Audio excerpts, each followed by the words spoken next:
चलिए, तो एक बहुत ही अच्छी गुड न्यूज़ के साथ मैं आज आया हूँ। कई स्टूडेंट ने मुझे मैसेज किया, कॉल किया कि सर ये रेलवे में वैकेंसी आ गई है, तो इसके बारे में कुछ बताइए। तो देखो, हम बिलोंग करते हैं गांव से, और कई ऐसे डिपार्टमेंट होते हैं जो गांव में लोग जानते ही नहीं हैं।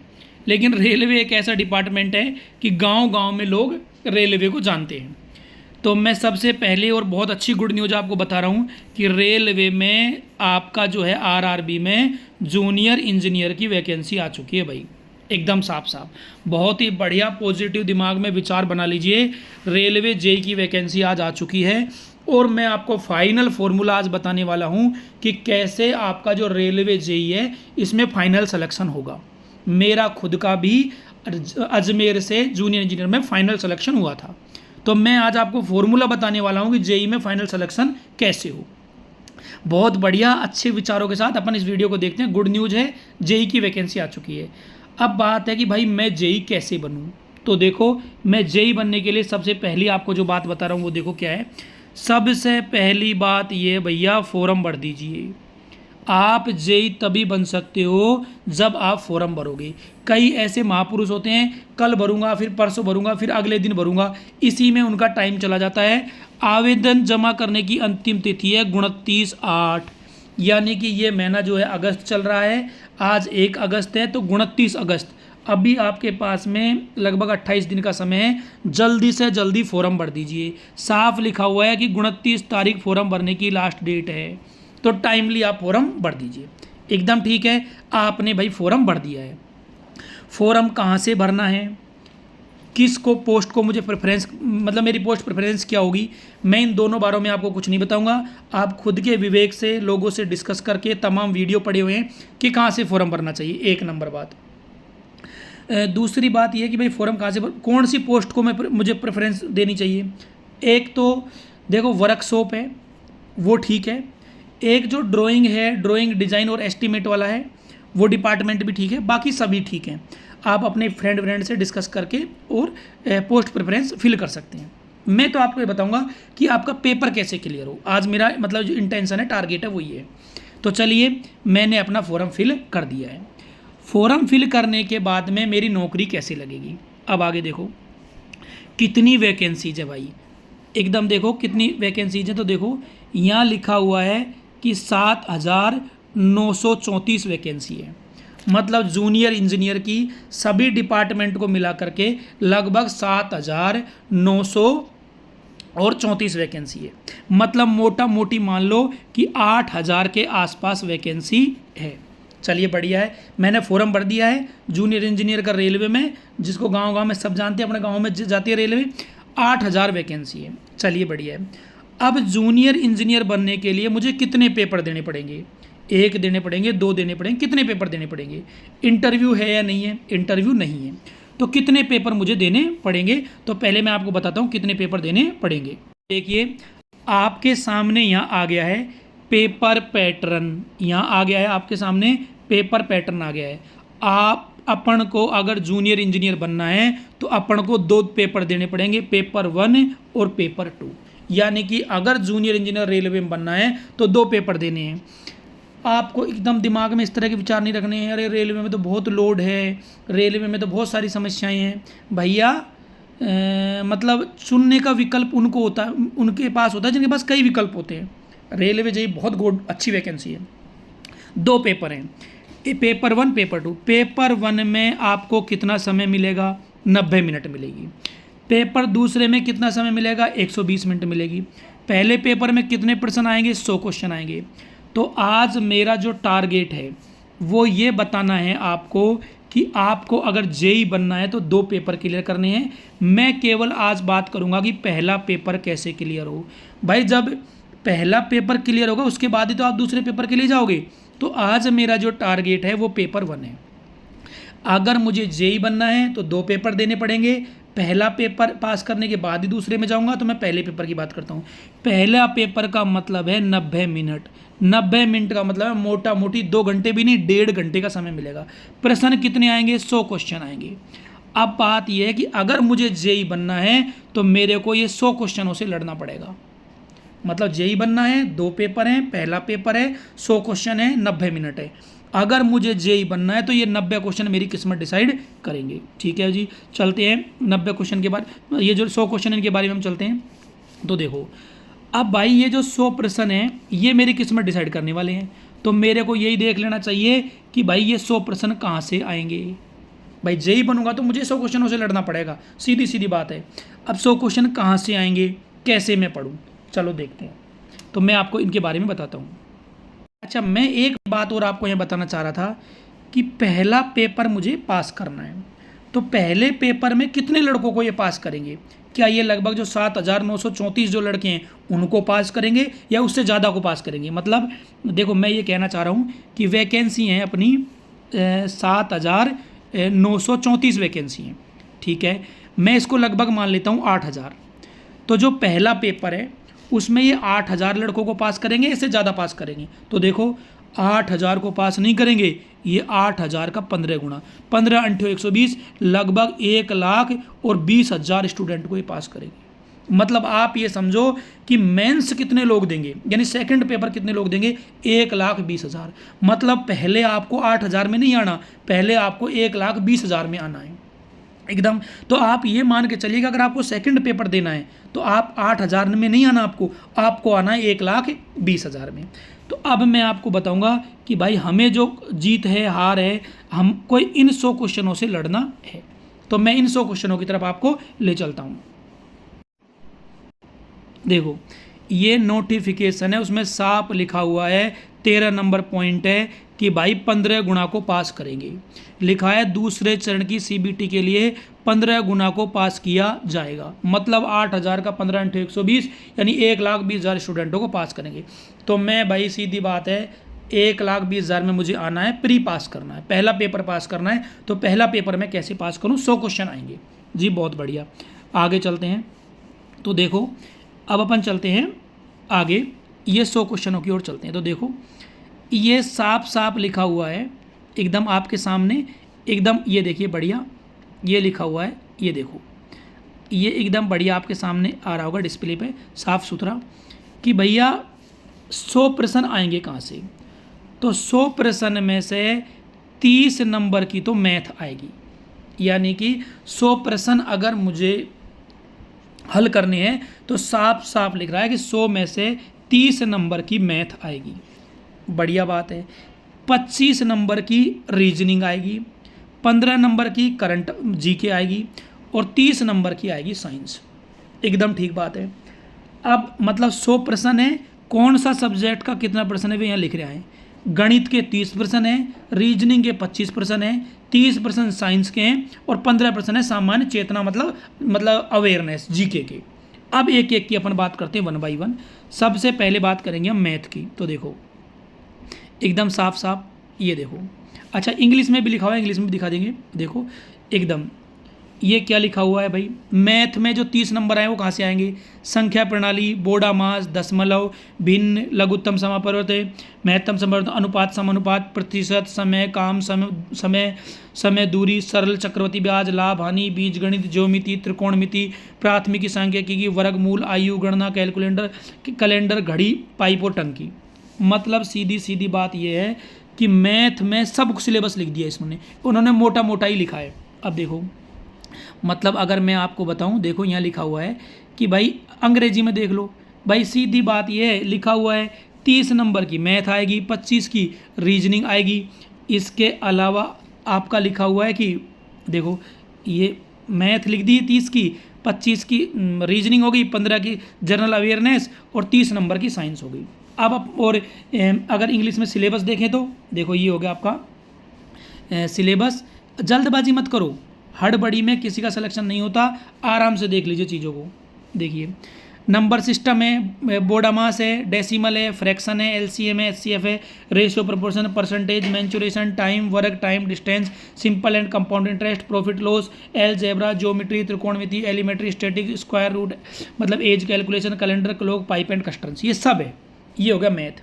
मतलब सीधी सीधी बात है, मैथ का सिलेबस वही है जो सभी मैथ की कंपटीशन की किताबों में होता है। सिलेबस को देख लो और एक एक पॉइंट को पढ़ लो। मैथ आसान है, जितने भी कंपटीशन के लोग तैयारी कर रहे हैं सबको लगभग मैथ, देखो हमारा जो भारत है ना उसमें एक सब्जेक्ट है मैथ और एक है इंग्लिश। तुम कहीं भी चले जाओ, किसी भी गांव में चले जाओ, मैथ तुम्हें लड़कों की ठीक मिलेगी। मतलब मोटा मोटी अगर हम एक ऑब्जर्वेशन के आधार पर बताएं तो इंग्लिश हमारे यहाँ की ख़राब है, बात समझ में आ गई। और एक और सब्जेक्ट है विज्ञान, वो सबसे ज़्यादा ख़राब है। मतलब अपन अगर गाँव का ऑब्जर्वेशन करें, लोगों की मैथ ठीक मिलेगी, इंग्लिश ख़राब मिलेगी, विज्ञान उससे ज़्यादा ख़राब मिलेगी। या कई बार ऐसा होता है मैथ ठीक, साइंस ठीक, लेकिन इंग्लिश बिल्कुल ख़राब। ये स्थिति है हमारे यहाँ की। तो मैथ का मैंने सिलेबस बता दिया। अब आपको बता रहा हूँ मैं रीजनिंग में जो 25 क्वेश्चन है वो कहाँ से आने वाले हैं, एकदम बढ़िया। आप देखिए, देखो कोई घबराना नहीं है, आराम से देखिए, पर जल्दबाजी मत करिए सिलेबस देखने में। ये देखो, ये आपके सामने लिखा है रीजनिंग। क्या आएगा रीजनिंग में? देखो रीजनिंग में अनुरूपता, वर्णमाला, संख्या श्रृंखला, कोडिंग डिकोडिंग, गणितीय संचालन, संबंध, युक्ति, वाक्य बिना क्रम के रखना, वेन आरेख, डेटा, व्याख्यान, पर्याप्तता, निष्कर्ष, निर्णय लेना, समानताएं, अंतर, विश्लेषणात्मक तर्क, वर्गीकरण, दिशाएं, कथन और तर्क। ये वही रीजनिंग है जो सभी कंपटीशन की बुकों में दे रखी होती है। तो रीजनिंग भी कोई ऐसा नहीं है कि इजीली अवेलेबल नहीं है मार्केट में, रीजनिंग भी आसानी से अवेलेबल है। ये रीजनिंग का आपका इंग्लिश में सिलेबस देख लीजिए आराम से, किस अड़बड़ी में लगे हो भाई। देखो यहाँ लिखा हुआ है आपका ये analogies, alphabetical number series, coding decoding, mathematical operations, relationship, syllogism, jumbling, Venn diagram, data interpretation, मतलब sufficiency, conclusion, decision making, similarities, differences, analytical reasoning, classical मतलब classification, direction, statement, arguments and assumptions, ये सब है। तो रीजनिंग भी आपको समझ में आ गई। मैथ और रीजनिंग 30 क्वेश्चन तो हैं आपके मैथ के और 25 क्वेश्चन है रीजनिंग के। मैंने वास्तव में ये वीडियो मैथ रीजनिंग के लिए नहीं बनाया है, क्योंकि मैं ये बात मोटा मोटी मान के चलता हूँ कि मैथ और रीजनिंग के हो गए 30 और 20 50 55 क्वेश्चन हो गए। अगर पेपर आसान है, अगर पेपर मान लो आसान है तो सभी लड़कों के 48-50 के आसपास क्वेश्चन ठीक होते हैं। अगर पेपर हार्ड है तो फिर वो डिपेंड करता है कि पेपर किस लेवल पर हार्ड है। बाकी एवरेज प्रश्न आते हैं मैथ रीजनिंग के तो 45, 46, 47 लड़के आराम से ठीक कर देते हैं। मैंने ये वीडियो जिस सेक्शन के लिए बनाया वो मैं आपको बताता हूँ। अब देखो, इस पेपर में मतलब मेरा रेलवे में अजमेर से कैसे सिलेक्शन हो गया ये बताने के लिए मैंने ये वीडियो आपको बनाया है, क्योंकि इसमें मैं आपको बहुत ही अच्छी बात एक बताने वाला हूँ। देखो क्या मैं ऐसा जादू की छड़ी बताने वाला हूँ। देखो इसमें ये लिखा हुआ है कि साइंस के 30 क्वेश्चन आएंगे। सबसे तगड़ी बात ये है, अगर रेलवे में जेई बनना है आपको, तो आपको अगर सबसे ज़्यादा तैयारी किसी की करनी है तो वो साइंस की करनी है। मैं ऐसा वर्ड क्यों बोल रहा हूँ भाई, आपको कंपटीशन तैयारी करते हुए 2-3 साल हो गई, आपको मैथ आती है, रीजनिंग आती है, लेकिन आपको साइंस नहीं आती। आपने साइंस कहाँ से पढ़ी है?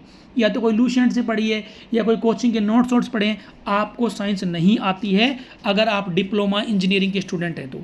मैं उन लड़कों की बात नहीं कर रहा हूँ जिन्होंने पीसीएम से मतलब 12th की है, अच्छी तरह से आईआईटी की प्रिपरेशन की है। जो देखो जो इंटेलिजेंट है उसकी तो बात रहने दो, मैं उनकी बात कर रहा हूँ जिनको साइंस मतलब गाँव में ऐसे वैसे पढ़ी, जिनको साइंस नहीं आती। तो मैंने ये वीडियो बनाया कि 30 नंबर जो साइंस के क्वेश्चन है ये मेरे कैसे ठीक हों, और मैं आपको बता रहा हूँ मेरे 30 में से कितने सही थे। मेरे रेलवे में 30 में से 30 सही थे। तो ये मुझे भी चमत्कारिक लगा। ये कैसे हुआ तो देखते हैं ये 30 क्वेश्चन कहाँ से आएंगे। तो पहले इसका देखते हैं सिलेबस।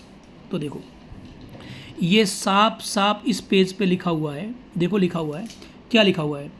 ये लिखा हुआ है कि जो जर्नल साइंस है, physics, chemistry and life science up to 10th standard CBSE syllabus, ये लिखा हुआ है। इसके अलावा इस 30 नंबर का इन्होंने कोई सिलेबस नहीं दिया।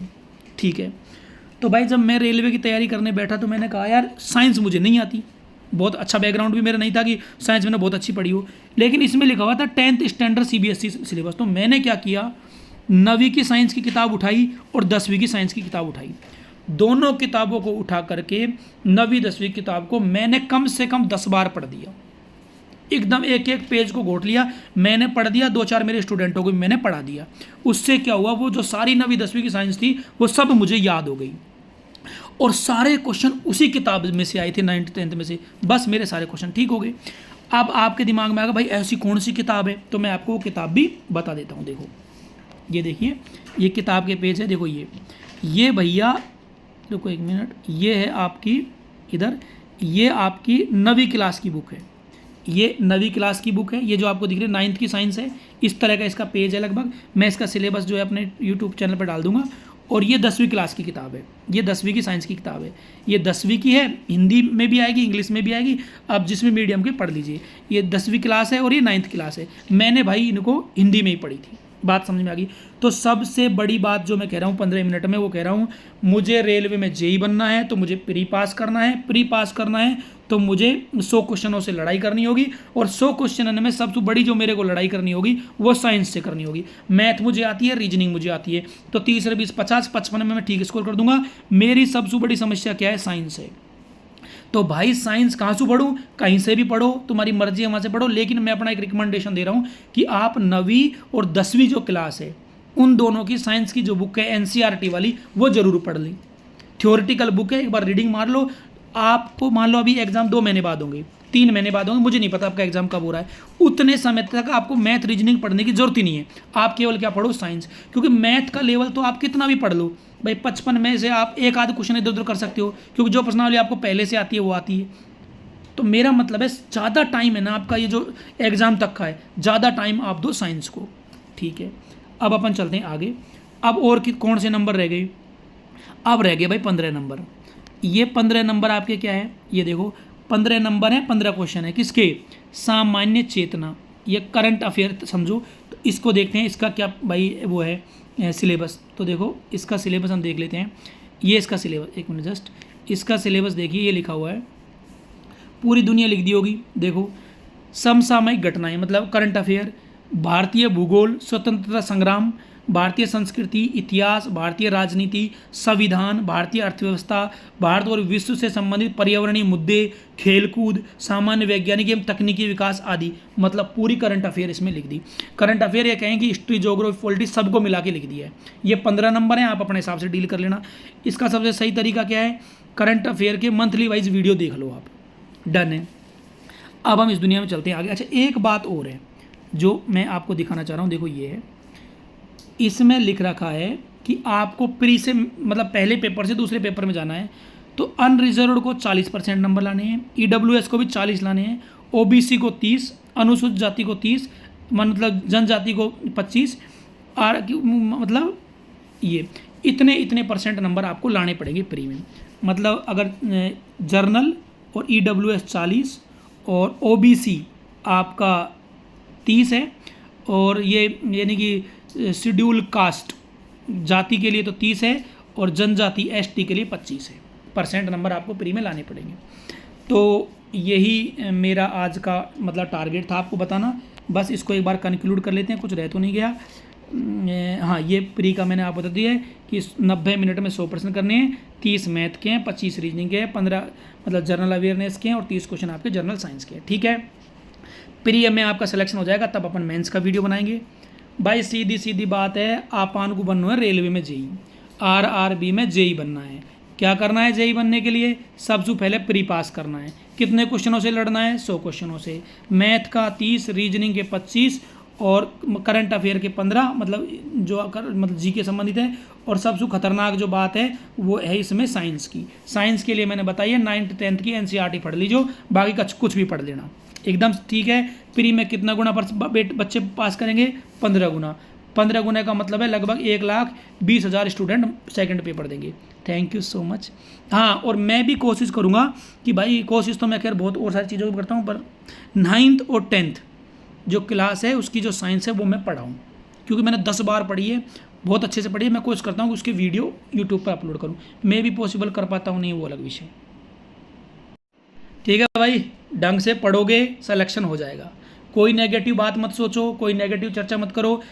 मेहनत करोगे तो सिलेक्शन होगा ही होगा, कोई आपको नहीं रोक सकता। बाकी अभी अपन इस पर वीडियो बनाते रहेंगे, नेगेटिव मार्किंग क्या है वो सब अपन करते रहेंगे। पहले शुरुआत कीजिए।